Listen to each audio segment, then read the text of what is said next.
Hey folks, how you doing out there? Jumpy start here. Good to see you. Welcome to another Drink and a Wink info review series. All right. First off, I'd to say Happy Easter to everyone, and who celebrates. And it's kind of a fun day today. One of us will usually have a church service to play at. I did my typical one over at Ebenezer Lutheran Church, and I was up kind of early, so maybe that's why I'm a little tired. But it was really great to play wonderful music with a bunch of friends. Everyone there, I've played with for almost everyone for a very long time. So it's always good to see that and to bring the joy of music to a wonderful service in its own right. So there you go. Had a good day. Michelle and I went out and got some food.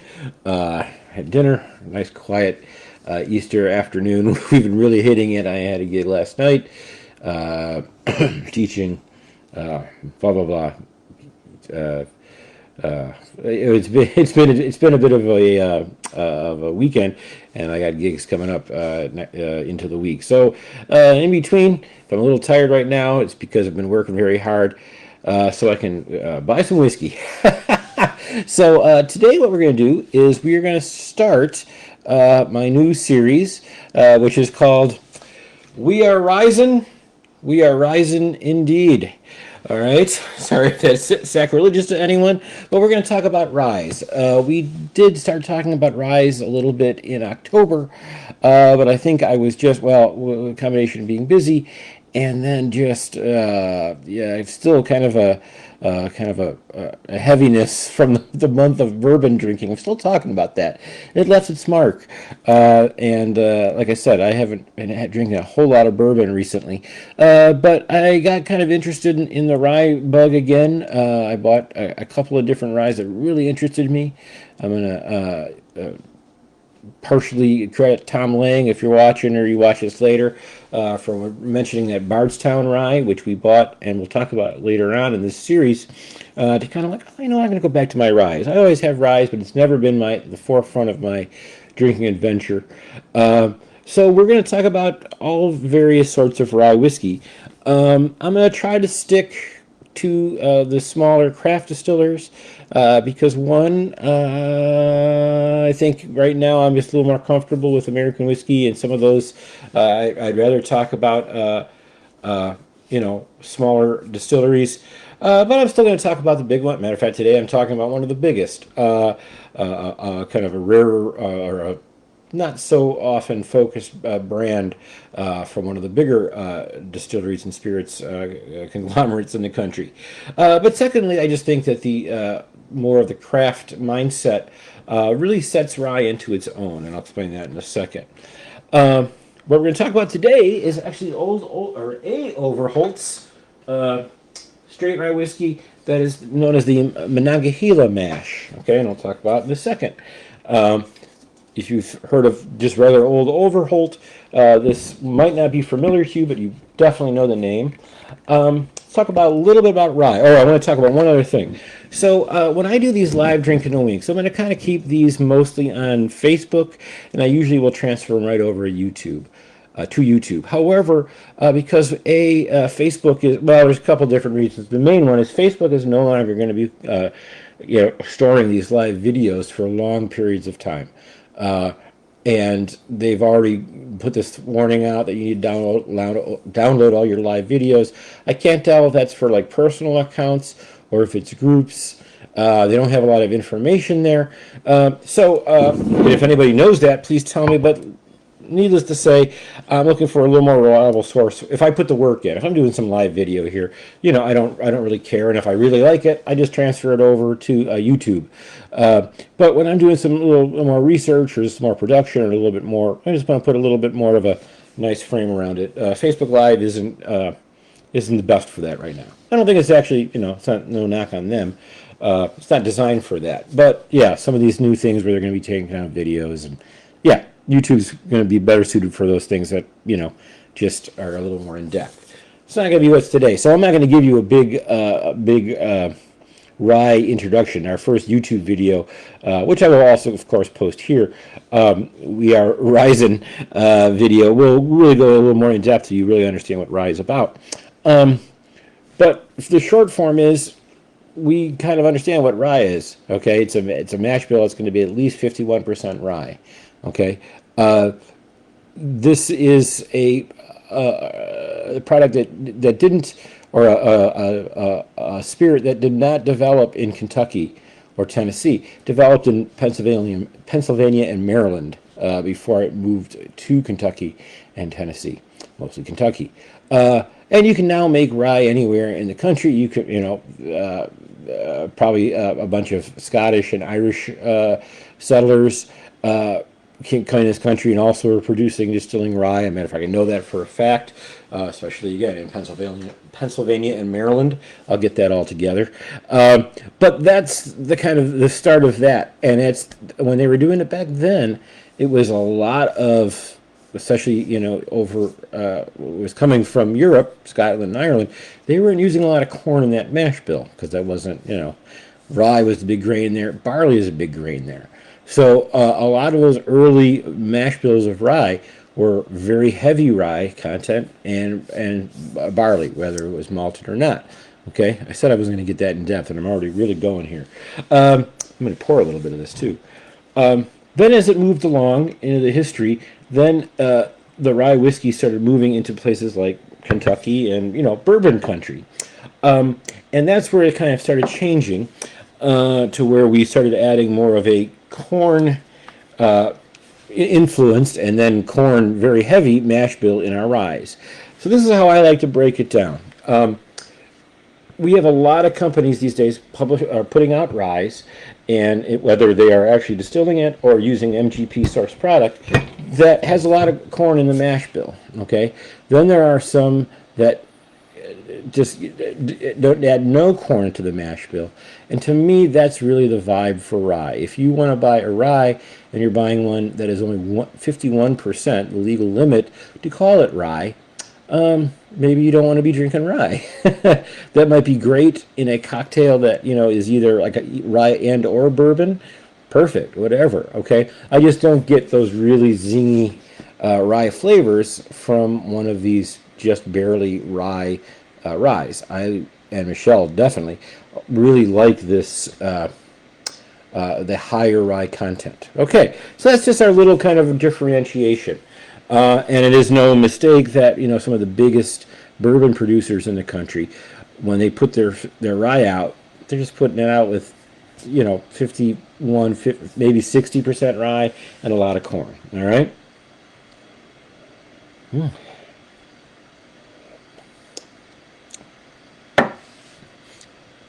Woo! Wow, that is barley. Okay, let me explain this one. So, one of our very earliest rye producers, rye brands, was a company called Old Overholdt. Okay, I think it just started as Overholdt by, I can't remember who the first Overholdt, what his name was. But basically, I think it was around 1810, the son, Abraham Overholdt, created this business producing rye, and they were one of the biggest producers of the country of the late 1800s. Okay, one of the biggest names in rye, and then Prohibition came along, and where a lot of other rye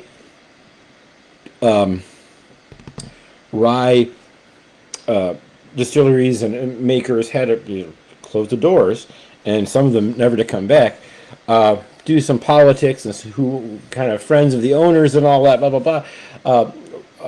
Old Overholdt was one of the whiskeys that was let to stay around with this legally medicinal whiskey during Prohibition in 1920. Okay, that's also when the company was sold, and that's when that ended it being this kind of family-run group, and then it became more of a group-owned or a corporate-owned business. Okay, so the new owners and they claim Old Overholdt has been around since 1810 and it has run continuously. However, there's a kind of a snag in this process. Uh, when that was being made, they were using what is called the Monongahela mash. Now, the Monongahela mash, okay, they must not drink a lot of it before they didn't drink a lot of it before they used that name, because I can't even say it, and I've only had one sip. Um, Obviously, Pennsylvania, that area, that mash became an 80% rye and 20% malted barley mash bill. So notice no corn, okay? And that was how Old Overholt used to be a long time ago. Maybe some different variants, but it was a very high rye mash bill. So we fast forward to we've talked about 1810, 1920 with Prohibition. Now it probably makes sense that now I'm going to mention something 30. No, I'm not. I'm going to mention 1987. In 1987, okay, the Jim Beam Company bought Old Overholt, and then a few years later, that company was bought by Suntory. Okay, so Beam Suntory owns the Old Overholt label now. Okay, before I go into more information, well, you know what? No, I got one more thing, and then I'll start tasting and talking. So here's the thing that makes this special. What happened was when Beam took that over, they changed the mash bill. So their regular bonded Old Overholt, what you can find in almost any liquor store, okay, and sometimes for under $20, is bonded, but it is a corn, rye, and maybe something else blend. There's a lot of corn in that one, okay? So it's kind of a maybe Jim Beam influenced rye. They have, I think they have a 114 proof, which is higher in the rye ratio. So a few years ago, they decided that they were going to put this out. Okay, Jim Beam did. This is a Overholdt straight rye whiskey, Monongahela mash. Okay, reading right off the side, this rye whiskey is born from a traditional Monongahela mash bill of 80% rye, 20% soft malted barley. So that malted barley means that barley is going to be malted, which makes it a little sweeter. Changes the chemical profile too, the taste. It's also non-chill filtered, which is interesting. Aged 4 years in new oak barrels. It's bottled at 47.5%. Pretty strong. It's nice, okay?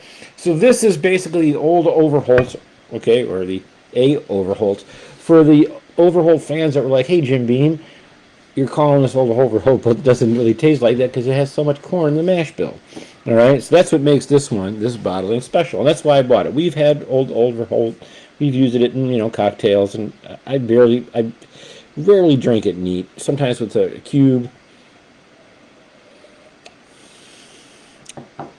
Let's talk about this one. It's been interesting because we've been drinking some real blasters of rye. So I know Michelle tried a rye new to her last week. You can probably figure out where it was from. It's a local one, and she said it was okay. But since we've been drinking these really big flavor bombs in recent times, right, Michelle? The one that you drank, I'm using the name, it left a little bit to be desired. We'll see about this one. On the nose, a little bit hard to pull out the rye. It really does nose like a like a good quality blended Scotch in a weird way. I'm getting a lot of the malted barley on this nose. But again, some rye notes, a little caramel, a little bit of pine, that kind of scent, sage, nutmeg. No, I don't mean nutmeg is not. Sage is good. But there's a whole lot of camphor, and it's got a nice nose. Let's taste it.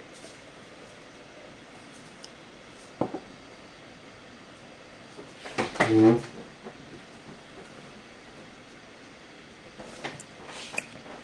On the nose, Michelle's going to have a little taste, but stay off camera. Around the taste, that's very interesting.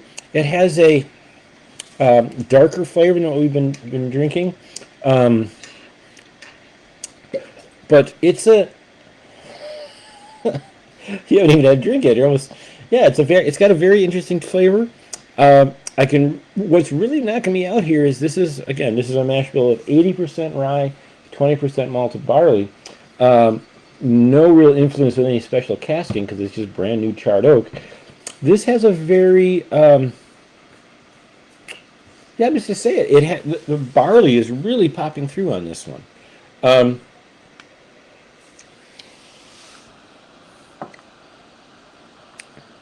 I like it. Got a little bit of that cola flavor that we get now that I'm kind of taking a little bigger swig. It's tasty. We'll talk about that more. The one thing again that on the end, it's very little bit of banana peel, and I should have stuck around for this end a little bit earlier. And there we're getting some bready notes. It's a little thin. It says it's unchill filtered. I'm glad they did that because if it was chill filtered, I don't know that I'd like this.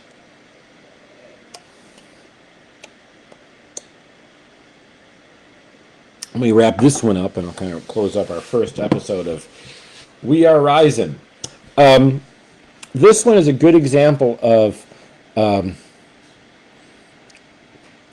something that it's mellow. Okay, what do you think?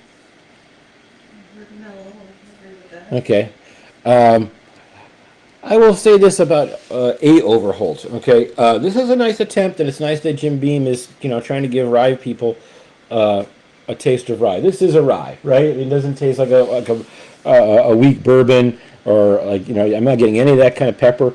Did you also notice that the malted barley really does pop through, being 20%?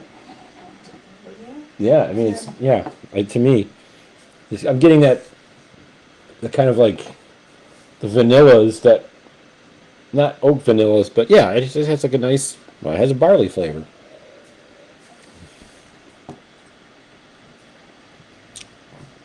I'll say for this first one, I'm not going to ask for a point score, but you give it. This is median, this is no, and this would be like excellent. Where would we go? A little bit of median. I'd agree too. I will say that this is dangerous in a way. As it's 47.5. It's easy drinking, right? It is very easy Yeah, drinking. really easy drinking. It get you in trouble. It get you in trouble, whiskey, just like good old Abe Overholdt himself. So yeah, this is not a challenging whiskey, and if you don't want that, then might be perfect. Very drinkable, very tasty. I would just say that again, still, I would like to see this bottle a couple points higher, and maybe a couple years older. And like I said, if they're new oak barrels, that's what it tastes like. It has a very clean. Think of a rye maker producer's take on Irish whiskey. That might be a good. Did you hear that, Michelle? No. I said think of a rye producer's take on Irish whiskey. Okay. Yeah, so she kind of likes it too. It's very, very tasty. I like it. Here's the one thing about this. I've told you about the prices on Old Overholdt, just the standard bottled and bond one, or bonded one. This one comes in at $40. Now, due to the fact that I'm always a shrewd purchaser, especially when it's something I don't know, got this on sale today for $31. I'm happy with this one at $31. When this is drained, whether we're using it in cocktails or perhaps drinking it neat and when we need some easygoing liquor, I might buy another one at the sale price. If you can go out and find it in 30 or that range, you might be very happy with this one. To have just a very high rye content rye in there. That is, some people really don't like that the spices that the rye brings on. There's a sage and again a little cola, but not sweet cola, just that cola flavor. And sometimes those spicy notes turn some bourbon fans off. Sometimes turn some Scotch fans off. I think the add of 20% malted barley or this mash, Monongahela mash. I mean, I don't think I said it once smoothly. Maybe I have, maybe I haven't. Let me analyze this. Monongahela, Monongahela. All right, anyway. Okay, I'm not that old. I would say for A. Overholdt, Monongahela Mash 80/20. I'm going to give this. It's not get up to an 8. It's not even really going to get close to an 8. It's going to be a 7.9. Okay, that's close to an 8. Let's say 7.8 with a little bit more. I have to give this a little more time and kind of figure out. This is a neck pour. We just bought this. The price increase. It's growing on me, but again, it's not.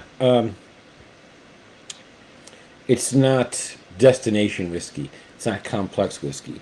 It is what it is. It's a step up. There's nothing bitter about it. Okay, the only thing bitter about it is good old Abe's face there. He looks a little angry, but yeah, I dig it. Next time we're going to talk about something very, very different. I never really settled on a score just now. 7.8. I'm kind of doing this back and forth thing. Let's say 7.85. Okay, which is a good score. I like it. I don't know why I'd pay $40 for it.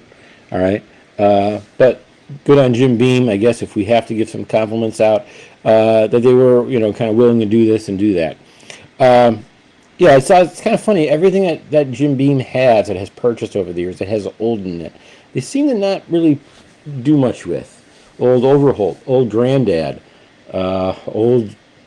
I don't know if they have Old Crow. No, I can't remember. They have another old in their portfolio, and like I said, old Overholdt has a regular old bonded, has a good place in on bars for making a cocktail with a bonded whiskey. That's great. This is a little different, but the end. I'm going to do one more tasting on it. All right, just because I want you to kind of. I really want to help you out. Oh, a nice addition. Regular Overholdt is a screw cap. This has a nice cork that fits really nice and smooth. Has a little bit of style. The bottle is cool. I mean, let's just face it. Old Overholdt was also the standard to have on TV sets and all that, both in the dressing room and on the set.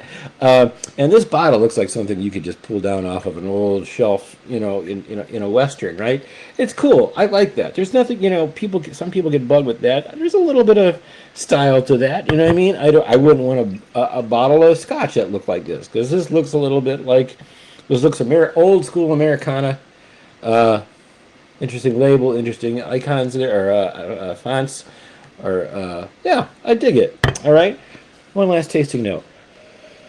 Once again, barley comes in right in. I'd almost be confused on a blind if this is a rye or a blended scotch. Or what this reminds me of a little bit in the nose, but not in the taste, because this blows the taste away, is Johnny Walker's high rye blended scotch. Reminds me of that on the nose. Again, the taste. That one is only for blending. This is a sipper.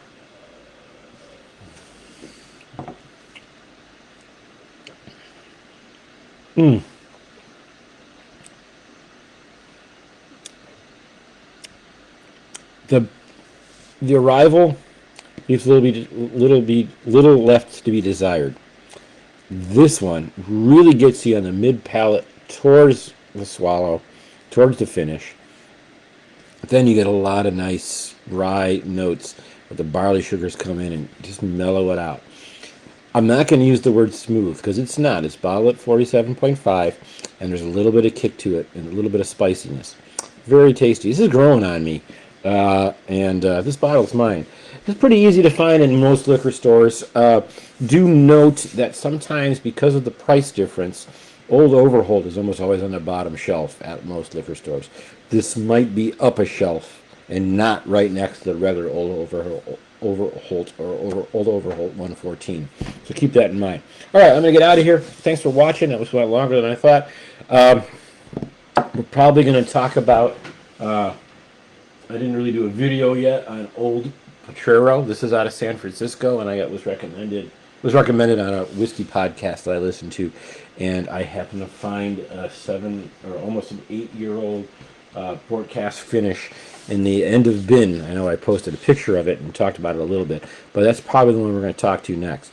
If this one is mellow and complex and kind of gives you a nice big gentle hand shake, this one over here basically slaps your hand, goes under your nose and tickles your nose, gives you a good slug in the chest, and it says, "Oh, hi, how you doing?" So we'll talk about that one next. Anyway, I got that one at an insanely good price. So, okay, okay. We are rising. I think I'm about ready to fall asleep though. So it's been a long day. Thanks for joining me. Like I said, next one will come. We'll talk about something real fancy.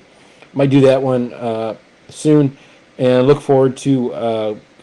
Like I say, I'll post a link to it on Facebook, but I'm going to do some pre-shot, slightly edited, a little bit better content, a little more tight kind of stuff soon, and I'll post that. But that'll be up on YouTube first, and I'll post some links to it.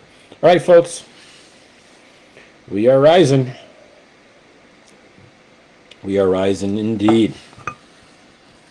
Overhold, overhold, overhold.